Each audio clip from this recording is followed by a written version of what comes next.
السلام علیکم۔ اعوذ باللہ من الشیطان الرجیم، بسم اللہ الرحمن الرحیم۔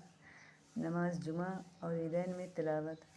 حضرت نعمان بن بشیر رضی اللہ عنہ روایت کرتے ہیں کہ رسول اللہ صلی اللہ علیہ وسلم دونوں عیدوں اور جمعہ کی نمازوں میں سبح اسم ربک الاعلیٰ اور هل اتاک حدیث الغاشیہ پڑھتے تھے۔ نعمان بن بشیر رضی اللہ عنہ نے کہا، جب عید اور جمعہ ایک دن میں جمع ہوتے تو پھر بھی نبی صلی اللہ علیہ وسلم یہ دونوں صورتیں دونوں نمازوں میں پڑھتے۔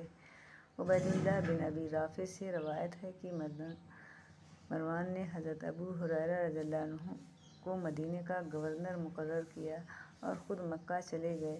وہاں حضرت ابو ہریرہ رضی اللہ عنہ نے جمعہ کی نماز پڑھائی اور اس میں سورۃ جمعہ اور منافقون پڑھی اور کہا کہ ان سورتوں کو جمعہ میں پڑھتے ہوئے میں نے رسول اللہ صلی اللہ علیہ وسلم کو سنا تھا۔ رسول اللہ صلی اللہ علیہ وسلم عید، قربان اور عید الفطر میں سورۃ قاف والقرآن المجید اور اقتربت الساعۃ پڑھتے تھے۔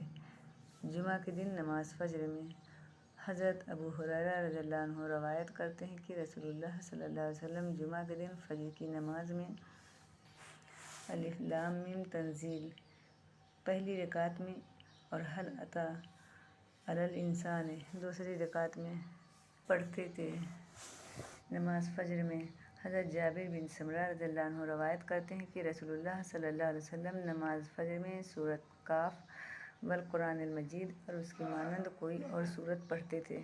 رسول اللہ صلی اللہ علیہ وسلم نے ہمیں مکہ فتح ہونے کے بعد فجر کی نماز پڑھائی، پس سورہ مومنین، قد افلح المؤمنون شروع کی، یہاں تک کہ موسیٰ اور ہارون علیہ السلام یا عیسیٰ علیہ السلام کا ذکر آیا تو نبی صلی اللہ علیہ وسلم کو کھانسی آ گئی اور آپ رکوع میں چلے گئے۔ حضرت عمرو بن حریث رضی اللہ عنہ روایت کرتے ہیں کہ انہوں نے رسول اللہ صلی اللہ علیہ وسلم کو نماز فجر واللیل اذا عسعس یعنی سورۃ تکویر پڑھتے ہوئے سنا۔ حضرت عقبہ بن عامر رضی اللہ عنہ روایت کرتے ہیں کہ میں سفر میں رسول اللہ صلی اللہ علیہ وسلم کی اونٹنی کی مہار پکڑے ہوئے چل رہا تھا۔ آپ سفر میں نماز صبح کے لیے اترے تو آپ نے صبح کی نماز میں قل اعوذ برب الفلق اور قل اعوذ برب الناس پڑھی۔ حضرت معاذ بن عبداللہ رضی اللہ عنہ کہتے ہیں کہ نبی صلی اللہ علیہ وسلم نے نماز فجر میں دونوں رکعتوں میں اذا زلزلت تلاوت فرمائی۔ رسول اللہ صلی اللہ علیہ وسلم فجر کی سنت کی دونوں رکعتوں میں نہایت ہلکی قرأت فرماتے، یہاں تک کہ امی عائشہ رضی اللہ عنہا فرماتی ہیں، مجھے شبہ گزرتا کہ شاید نبی صلی اللہ علیہ وسلم نے سورۃ فاتحہ بھی نہیں پڑھی۔ آپ صلی اللہ علیہ وسلم سنتوں کی پہلی رکعت میں قل یا ایھا الکافرون اور دوسری رکعت میں قل ھو اللہ احد پڑھتے۔ ظہر و عصر کی نماز میں حضرت ابو قتادہ رضی اللہ عنہ سے روایت ہے کہ رسول اللہ صلی اللہ علیہ وسلم ظہر و عصر کی پہلی دو رکعتوں میں سورۃ فاتحہ اور کوئی ایک سورت پڑھتے اور پچھلی دو رکعتوں میں صرف فاتحہ پڑھتے تھے اور کبھی کبھار ہمیں ایک آدھ آیت بلند آواز سے پڑھ کر سنا دیتے تھے۔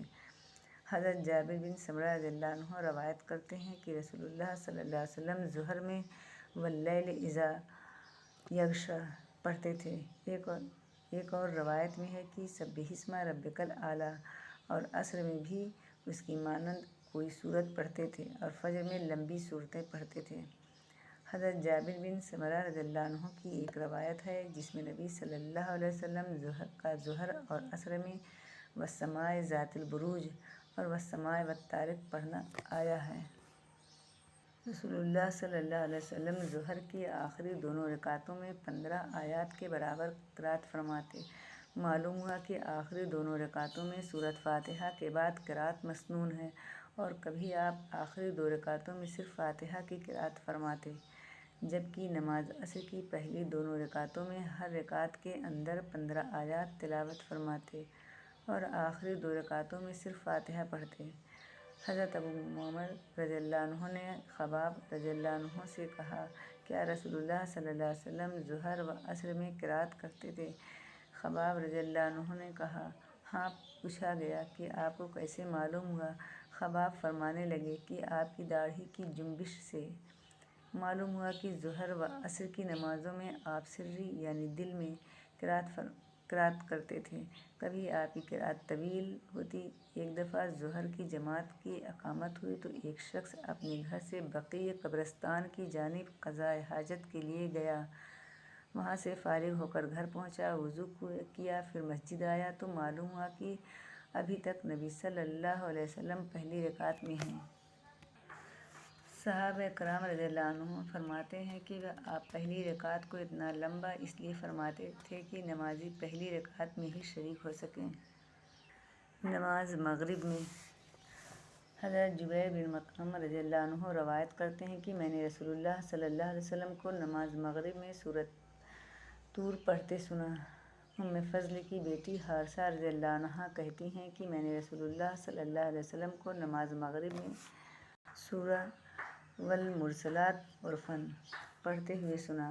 حضرت عائشہ رضی اللہ عنہا کہتی ہیں کہ رسول اللہ صلی اللہ علیہ وسلم نے نماز مغرب سورۃ اعراف کے ساتھ پڑھی اور اس سورت کو دونوں رکعتوں میں متفرق پڑھا۔ نماز عشاء میں حضرت براء بن عازب رضی اللہ عنہ روایت کرتے ہیں کہ میں نے رسول اللہ صلی اللہ علیہ وسلم کو نماز عشاء میں والتین والزیتون پڑھتے ہوئے سنا اور میں نے نبی صلی اللہ علیہ وسلم سے زیادہ خوش آواز کسی کو نہیں سنا۔ حضرت معاذ بن جبل رضی اللہ عنہ نے عشاء کی نماز میں سورۃ بقرہ پڑھی۔ مقتدیوں میں سے ایک کھیتی باڑی کا کام کرنے والے نے سلام پھیر دیا، پھر اس نے رسول اللہ صلی اللہ علیہ وسلم کی خدمت میں حاضر ہو کر عرض کیا، اے اللہ کے رسول، ہم لوگ اونٹوں والے ہیں، دن بھر محنت مشقت کرتے ہیں۔ معاذ نے عشاء میں سورۃ بقرہ شروع کر دی۔ مجھے دن کے تھکے ہوئے کو لمبی قرات سے ملال ہوا۔ ہادی عالم صلی اللہ علیہ وسلم نے معاذ رضی اللہ عنہ سے کہا، تو لوگوں کو نفرت دلاتا ہے اور فتنہ کھڑا کرتا ہے۔ آپ صلی اللہ علیہ وسلم نے 3 مرتبہ یہ بات دہرائی۔ پھر فرمایا، جب تم جماعت کراؤ تو والشمس وضحاہا اور واللیل اذا یغشی اور سبح اسم ربک الاعلی کی تلاوت کرو، اس لیے کہ تیرے پیچھے بوڑھے، کمزور اور ضرورت مند بھی نماز ادا کرتے ہیں۔